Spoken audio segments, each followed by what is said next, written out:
Hello, my dear students, and welcome to this specific session on Gautam Budh University के recruitments. My name is Dr. Diksha. Let's get to know कि क्या है, क्या vacancies है और आप कैसे अप्लाई कर सकते हैं. फटाफट से जानते हैं. सीधा सीधा नोटिफिकेशन पे जाएंगे. आप यूनिवर्सिटी के वेबसाइट पे जब रिक्रूटमेंट सेक्शन में जाएंगे वहाँ पे ये नोटिफिकेशन अवेलेबल है, आप खुद भी निकाल के देख सकते हैं. सो ये आया है 28 अप्रैल को और लास्ट डेट जो है of application, last date of application is 28 May 2026 है ना. तो हमें बहुत केयरफुल रहना है. अगर आपको करना है अप्लाई तुरंत कर दीजिए. द ओनली थिंग इज कि हमें स्पीड पोस्ट और रजिस्टर्ड पोस्ट के थ्रू ये भेजना पड़ेगा. थोड़ा सा पुराना ज़माने का वो है, बट ये मेहनत कर लेना. ठीक है, अच्छी बात है कि एप्लीकेशन फॉर्म खुद आप हैंड फिल्ड एप्लीकेशन फॉर्म भेजना है. ठीक है, अब देख लेते हैं कि कहाँ कहाँ कितने कितने वैकेंसीज हैं. ये तो CSIR नेट और टेक्निकल डिपार्टमेंट्स का है. हम सीधा सीधा ह्यूमैनिटीज़ पे जाएंगे. They have all these departments. Engineering है, ये रहा स्कूल ऑफ मैनेजमेंट. अच्छा, ये कॉन्ट्रैक्चुअल पोजीशन है. ये हमें बहुत याद रखना है ये चीज़ कि this is a contractual position. Okay, ये जो कॉन्ट्रैक्चुअल पोजीशन है ये 11 महीने का कॉन्ट्रैक्ट आपको दिया जाएगा. अगर आपकी नीड होगी वो कॉन्ट्रैक्ट रिन्यू होगा, अगर नहीं होगी तो नहीं रिन्यू होगा. डिस्पाइट द फैक्ट अगर कोई फ्रेशर स्टूडेंट्स है या जिन्होंने कहीं पे काम नहीं किया है, जो काम ढूंढ रहे हैं, गेस्ट फैकल्टी की पोजीशंस भी अच्छी होती हैं फॉर बिगिनिंग, राइट. अगर आपको नौकरी चाहिए डू दिस. 11 महीने का कॉन्ट्रैक्ट है. आपके डिपेंड करेगा कि नीड है नहीं है, वो बात की बात है. यहाँ पे जैसे दोनों सेमेस्टर्स दे हैव स्पेसिफाइड कि दोनों सेमेस्टर्स मतलब एक साल तो आप पढ़ा रहे हो. ठीक है, तो एक साल यहाँ पे 12 पोजीशंस हैं. डिपार्टमेंट ऑफ लॉ पे आप देख सकते हो ऑड सेमेस्टर में 11 पोजीशंस चाहिए, इवन में 9 चाहिए. ठीक है, एंड उसमें स्पेशलाइजेशन इकोनॉमिक्स पॉलिटिकल साइंस वाली भी है. इसको प्लीज़ आप चेक कर लें, अपने डिपार्टमेंट के हिसाब से आप देख के अप्लाई करें. Then moving on to vocational studies वगैरह है, EVS है, 7 पोजीशंस हैं यहाँ पे. ठीक है, देन ह्यूमैनिटीज़ वाले डिपार्टमेंट में we have English and modern languages में 8 पोजीशंस हैं, हिस्ट्री में 7 है, पॉलिटिकल साइंस में 15 है. These are the specialisations. Then human rights, mass com, sociology में 7 है, 4 सोशल वर्क में, 3 सोशियोलॉजी में. ठीक है, तो काफ़ी सारे पोजीशंस हैं, बच्चे अप्लाई करना ज़रूर. ठीक है, so that you get it. Education and training में यू कैन सी 19 पोजीशंस. यहाँ पे social science, physical science, mathematics, commerce training के लिए है. ये बॉटनी, जूलॉजी जैसे सब्जेक्ट्स है. मेंटल हेल्थ साइकोलॉजी में भी है, क्लिनिकल साइकोलॉजी में भी पोजीशंस हैं. नाउ थोड़ा सा टर्म्स एंड कंडीशंस पे ध्यान दे कि यहाँ पे टर्म्स एंड कंडीशंस क्या है, क्योंकि वो आपके कॉन्ट्रैक्चुअल पोजीशन है. तो इन्होंने स्पेसिफाई किया है कि भैया 11 महीने का आपका कॉन्ट्रैक्ट बनेगा. आपकी रिक्वायरमेंट के हिसाब से वो रिन्यू होगी. अगर नीड है यूनिवर्सिटी को तो वो रिन्यू करेंगे, नहीं तो परमानेंट पोजीशन एडवर्टाइज करते हैं. ठीक है, सेमेस्टर वाइज नीड रहती है. अगर आप एक बार घुसे आप सिस्टम में जाओगे तो ही जानोगे कि आगे क्या होगा क्या नहीं होगा, है ना. फिर आपका जो क्वालिफिकेशन है, मिनिमम क्वालिफिकेशन की मैं बात करूं, देखो कायदे से असिस्टेंट प्रोफेसर के लिए नेट या PhD होना कंपलसरी है. नेट या PhD होना कंपलसरी है, बट इन्होंने यहाँ पे लिखा नहीं है कि भाई आप एग्जैक्टली आपका होना चाहिए नेट या PhD. MA 55% ऑफ कोर्स होना चाहिए, नेट होना चाहिए, तभी आप अप्लाई करना. Although they have not really specified, but I am telling you do not apply if you do not have a net. आपको रेम्यूनरेशन बहुत कम मिलेगा. ठीक है, नेट PhD नहीं है तो आपको रेम्यूनरेशन मतलब जो मिलता है पैसा वो बहुत ही कम मिलेगा.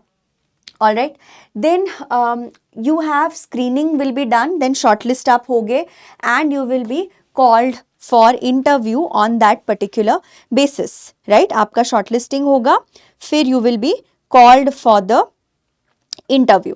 Just give me 1 second, I need to take care of something very quickly. Yes, done. Then assistant professor आप जो बनोगे आपको सारे ड्यूटीज़ रिस्पॉन्सिबिलिटीज़ करने हैं. आपको एग्जामिनेशन ड्यूटीज़ मिलेंगे, आपको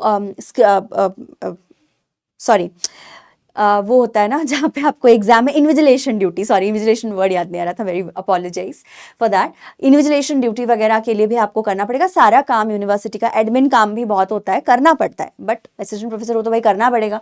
ठीक है, काम कहीं पे कम नहीं है.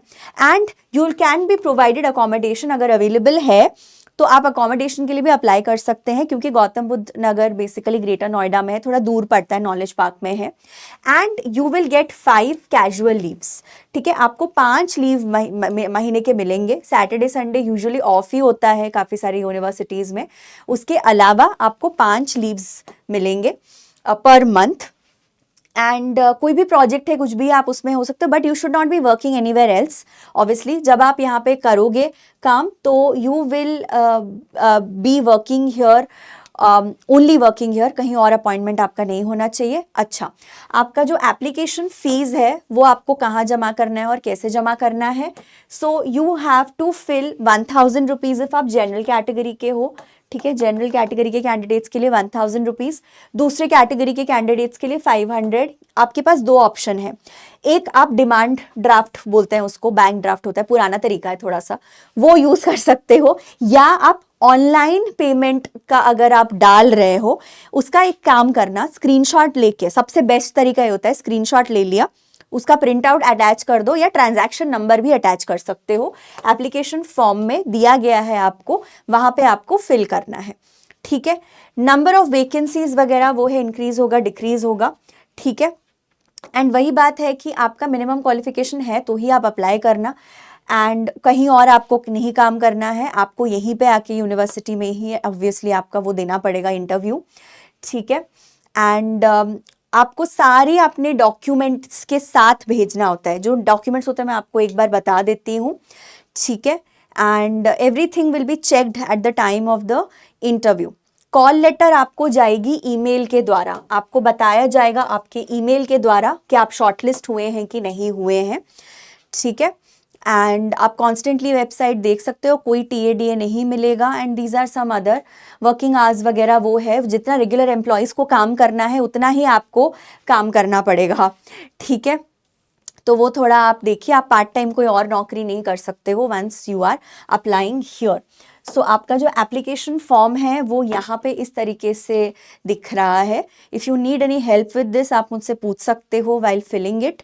आप उनसे टेलीग्राम के थ्रू संपर्क कर सकते हो। So these are all the details that you are suppose to fill. Department, school और department, school of humanities, department of English, school of engineering, department of whatever. तो स्पेसिफिक डिपार्टमेंट के हिसाब से आपको फिल करने हैं, ठीक है। So these are all the details, address वगैरह, ईमेल वगैरह, और आपके सारे जो क्वालिफिकेशंस हैं starting with bachelors, in fact +2, bachelors, masters, ठीक है, PhD, नेट जो भी है, यू कैन अप्लाई इट। अगर आपने कहीं पे काम किया है तो वो भी आप यहाँ पे डाल सकते हैं, पब्लिकेशन है तो वो डाल सकते हैं। और अगर API स्कोर है, API स्कोर पता है ना आपको कैसे काउंट करना होता है? अगर नहीं पता है please make sure that you know about it.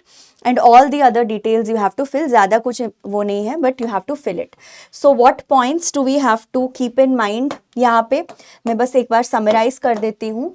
So last date of जो एप्लीकेशन है हमारा लास्ट डेट ऑफ एप्लीकेशन जो है, it should reach via speed post, तो यहाँ पे हमारा एप्लीकेशन जो है वो हार्ड कॉपी हमें सबमिट करना है, राइट? वो हमें क्या करना है? हार्ड कॉपी सबमिट करना है वाया स्पीड पोस्ट। 28 में, वहीं पे फॉर्म में एड्रेस दिया हुआ है, 28 मई तक वहाँ हो जाना चाहिए, 5:30 बजे तक। आप मान के चलो कि अभी फिल करना है, अभी फिल करो और भेज दो, ठीक है। दूसरी बात, लास्ट डेट तो है ही। Then what we have is कि जो एलिजिबिलिटी है उन्होंने कहीं क्राइटेरिया स्पेसिफाई नहीं करा है, but I am telling you that for assistant professor the minimum eligibility, and it's a state university, so MA with 55% for general category and 50% for other categories, plus net आपका होना चाहिए। PhD only score नहीं चलेगा, net होना चाहिए, या आप PhD में ऑलरेडी आप अपना PhD कर चुके हो, या आप नेट क्वालिफाइड हो, या आप PhD में लेट्स से एनरोल्ड हो, तो भी शायद आप अप्लाई करके देख सकते हो। ये होगा तो ही आपको 55,700 रुपीज़ मिलेगा। ये नहीं है तो आपको नहीं मिलेगा, ठीक है। तीसरा बात हमें जो याद रखना है कि this is a contractual position, so please be very careful about it. This is a contractual position. Contract जो है वो 11 महीने का मिलेगा, कोई रिन्यूअल का गारंटी नहीं है, कोई गारंटी नहीं है आप परमानेंट हो जाएंगे, बट प्लीज़ डू अप्लाई क्योंकि वो एक्सपीरियंस काउंट करेगा, ठीक है। सारे ड्यूटीज़ हमें करना है और आपको मिलेंगे 5 casual leaves every month. Every month you will get 5 casual leaves, ठीक है। एंड इसका क्या होगा, आपका पहले शॉर्ट लिस्टिंग होगा, फिर आपको इंटरव्यू देने आना है गौतम बुद्ध यूनिवर्सिटी में, ठीक है। फिर आप इंटरव्यू देने आ सकते हो at Gautam Buddha University. It's a state university, it's recognised university, आप सर्च कर लें, ठीक है। काफ़ी बड़ी और काफ़ी सुंदर यूनिवर्सिटी है। So all the very best. Any doubts, anything you want to ask, आप you can put it in the comment section. All the very best, bye bye, take care.